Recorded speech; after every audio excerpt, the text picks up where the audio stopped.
ओम नमः शिवाय, हर हर महादेव, जय महाकाल। आप सबको पता है सावन का महीना खत्म हो गया है, अब आ गया है भादों का महीना। और भादों के महीने का सबसे बड़ा दिन कृष्ण जन्माष्टमी का दिन आने वाला है। आपकी जो भी कामना होगी वो पूरी जरूर होगी, क्योंकि मेरे नंदलाल इसी महीने में और इसी दिन धरती पर जन्म लिया था। कृष्ण जन्माष्टमी मनाई जाती है। अगर आपकी कोई मनोकामना है, कोई विश है, काफी समय से पूरी नहीं हो रही है, आपके घर में कोई ना कोई समस्या हमेशा लगी हुई रहती है, कोई ना कोई संकट आपके घर में हमेशा लगा हुआ रहता है, कोई कामना है सिद्ध ही नहीं हो पा रही है, तो एक छोटा सा उपाय करना, मात्र माखन मटकी वाला ये जो चमत्कारी उपाय है आपकी सारी समस्याओं को खत्म करेगा। आपके घर आंगन में खुशियां आएगी, आपकी सारी मनोकामनाएं पूरी जरूर होगी।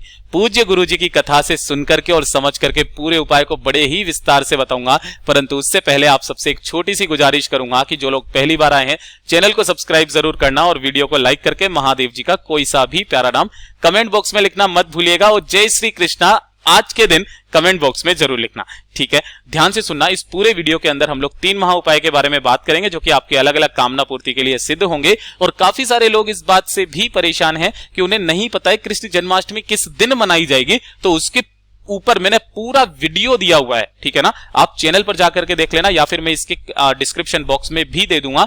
आपको बड़े ही ध्यान से समझना होगा, क्योंकि पूरे कैलेंडर में 7 तारीख की छुट्टी दी हुई है कि 7 तारीख को कृष्ण जन्माष्टमी मनाई जाएगी, है ना। लेकिन एक्चुअल में कृष्ण जन्माष्टमी किस दिन मनाई जानी चाहिए, कौन सा नक्षत्र होता है उस दिन मनाई जाएगी, कौन सी रात्रि को मनाई जाएगी, पूरी जानकारी मैंने उस वीडियो में दी है। ध्यान से सुनना, उसी दिन आपको यह वाला उपाय करना है।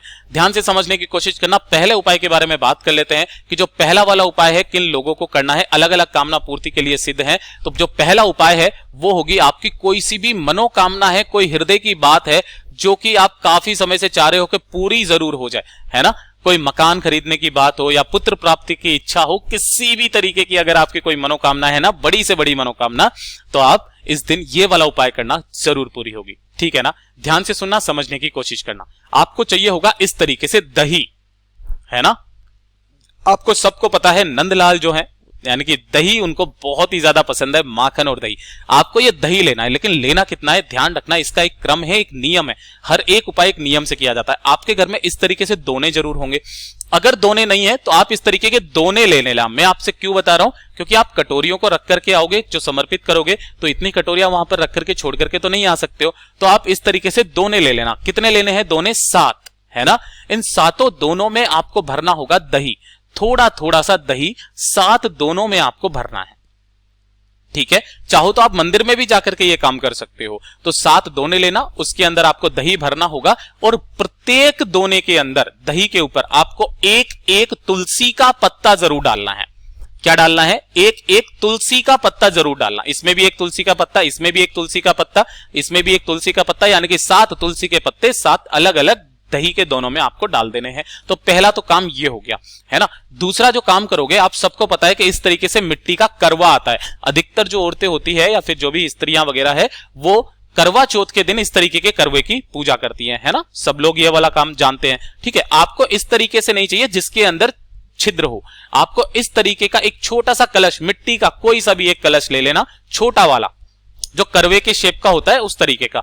और ये किससे भरा हुआ रहना चाहिए? इसके अंदर पूरा भर देना माखन। इसके अंदर क्या भरना होगा आपको? माखन, ठीक है। और 7 जो आपने दही के दोने लिए हैं, जिनके ऊपर आपने एक एक तुलसी का पत्ता डाला हुआ है, और एक ये करवा जिसके अंदर आपने माखन भरा हुआ है, इसे लेकर के पहुंच जाना आपके आसपास जो भी मेरे देव आदिदेव नारायण भगवान जी का मंदिर है वहां पर। चाहो तो वो राधा कृष्णा जी का मंदिर है तो बहुत अच्छी बात है। कृष्ण जन्माष्टमी के दिन सबसे सुंदर जगह यही है। अगर नहीं है तो आप किसी भी अपने आसपास सत्यनारायण जी भगवान जी का मंदिर हो तो वहां पर आप चले जाना, है ना। उसी जगह पर आपको जाना है, यानी कि जहां पर भी मेरे जो नारायण भगवान जी का स्वरूप है उस वाले मंदिर में आपको जाना होगा। सबसे बेहतर यही होगा कि आप राधा कृष्णा के मंदिर में चले जाएं। यहां पर जाने के बाद में उनकी जो दहलीज होती है ना, उस दहलीज पर आपको सबसे पहले 7 दही की कटोरियां, जिसके अंदर एक एक तुलसी का पत्ता आपने डाला हुआ है, जो दोने आपने लिए हैं, उन्हें आपको यहां पर समर्पित करना होगा अपनी मनोकामना कहते हुए, है ना। अपनी मनोकामना कहते हुए यहां पर रख देना, ठीक है। उसके बाद में आप अपने दोनों हाथों में उस माखन को जो आपने लिया है ना, इस माखन को अपने दोनों हाथ में पकड़ना और इसके पूरे मंदिर की जब आप परिक्रमा करेंगे, ध्यान से सुनना, जब आप इस पूरे मंदिर की परिक्रमा ऐसे करके ऐसे करोगे तो मंदिर के पीछे जाकर के आपको वहां पर 7 बार ओम नमः शिवाय मंत्र का स्मरण करना है। ओम नमः शिवाय मंत्र का स्मरण करना, और वापस जब आप घूम करके आएंगे तो जो मक्खन है आपने लिया है वो मेरे नारायण भगवान जी को यानी कि राधा कृष्णा जी को चढ़ा देना, उसका भोग लगा देना। मात्र जो भी व्यक्ति कृष्ण जन्माष्टमी के दिन दही और माखन का भोग अपनी कामना करके लगा देता है ना, अगले साल तक तो क्या उससे पहले ही उसकी कामना पूरी जरूर होती है। लेकिन ध्यान रखना, जब आपने यहां पर परिक्रमा की थी, आपने ओम नमः शिवाय मंत्र का स्मरण किया था, मेरे देवादिदेव महादेव जी साथ ही साथ मेरे नारायण भगवान आपकी जो भी कामना होगी पूरी जरूर करेंगे। पूज्य गुरु जी का ये वाला उपाय बहुत ही ज्यादा खास और अद्भुत है, इसे चूक मत जाइएगा, जरूर कीजिएगा। सिर्फ और सिर्फ कृष्ण जन्माष्टमी के दिन ही इस वाले उपाय को किया जाता है। ठीक है, तो ये तो हो गया पहला वाला उपाय। अब बात करते हैं दूसरे वाले उपाय की तरफ। ठीक है, ये वाला भी उपाय जो है ये मनोकामना पूर्ति के लिए होता है। लेकिन ये किस तरीके की मनोकामना पूर्ति है, ध्यान से सुनना कि अगर आपकी कोई नौकरी नहीं लग रही है ना, या फिर पैसा नहीं आ रहा, घर में धन नहीं आ रहा, तो आपको ये वाला उपाय करना है। ठीक है ना, या फिर घर में आपके कलेश बहुत ज्यादा रहता है, गुरुदेव ने जो जो 3-4 चीजें बताई थी वो मैंने आपको बता दी है। तो आपको करना क्या है, परिवार का जो भी सदस्य इस वाले उपाय को कर ले, केवल अपना नाम और गोत्र बोल करके। किस दिन, कृष्ण जन्माष्टमी के दिन। मैं पहले भी इस उपाय को बता चुका हूं। आपको लेनी होगी इस तरीके से 7 चने की दाल। ध्यान रखना कि जो नारायण भगवान है उन्हें पीली चीज बहुत ज्यादा पसंद है और पीली ही ये वाली दाल होती है। तो इसके 7 चने की दाल के आपको दाने लेने हैं, 7 चने की दाल लेनी है। इसे लेकर के पहुंच जाना आपके आसपास जो भी राधा कृष्णा जी का मंदिर है तो वहां चले जाना, सबसे बेहतर होगा राधा कृष्ण जी का मंदिर। अगर नहीं है तो आप नारायण भगवान जी के कोई सा भी जो मंदिर है ना वहां पर आप चले जाना। ठीक है, यहां जाने के पश्चात आप जब इनकी परिक्रमा करेंगे तो परिक्रमा करते हुए आप जब मंदिर के पीछे जाएंगे ना तो आपको 7 बार यहां पर ओम नमः शिवाय या फिर श्री शिवाय नमस्तुभ्यम का स्मरण करना है।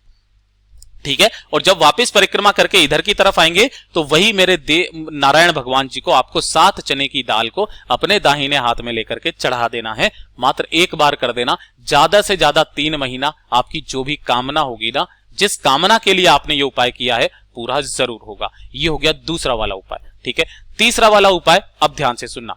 तीसरा वाला जो उपाय होगा ये आपके घर में धन संपदा को बढ़ाएगा।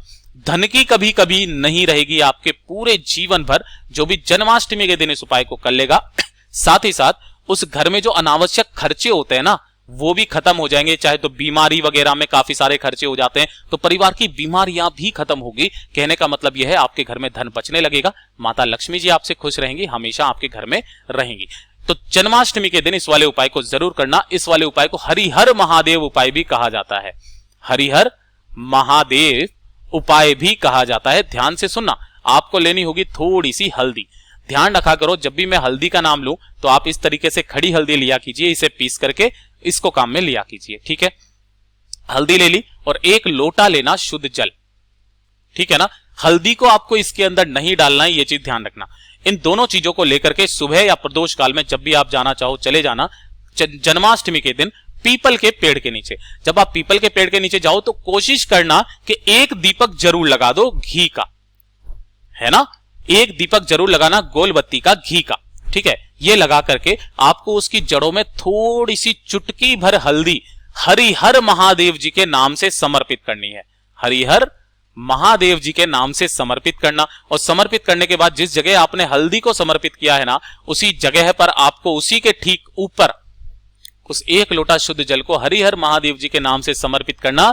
2 मिनट यहां पर खड़े होकर के अपना नाम और गोत्र बोलना, और नाम और गोत्र बोल करके आपकी जो भी समस्या है धन को लेकर के वो मेरे देवादिदेव महादेव जी से, साथ ही साथ हरिहर विष्णु जी से कह देना। ध्यान रखना, हरि मतलब श्री विष्णु नारायण भगवान, और हर हर मतलब महादेव। ये जो हरिहर महादेव जी का उपाय कृष्ण जन्माष्टमी के दिन जो भी व्यक्ति कर लेता है ना उसकी सारी कामनाएं पूरी जरूर होती है। पूज्य गुरु जी के ये सभी उपाय बहुत ही ज्यादा खास और अद्भुत है, अचूक उपाय हैं, जरूर कीजिएगा। साथ ही साथ वीडियो पसंद आया हो तो लाइक जरूर करना और चैनल को सब्सक्राइब किए बिना मत जाइएगा। मिलता हूं अगले वीडियो में, तब तक के लिए ओम नमः शिवाय, जय महाकाल। कमेंट बॉक्स में जय श्री कृष्णा जरूर लिखना।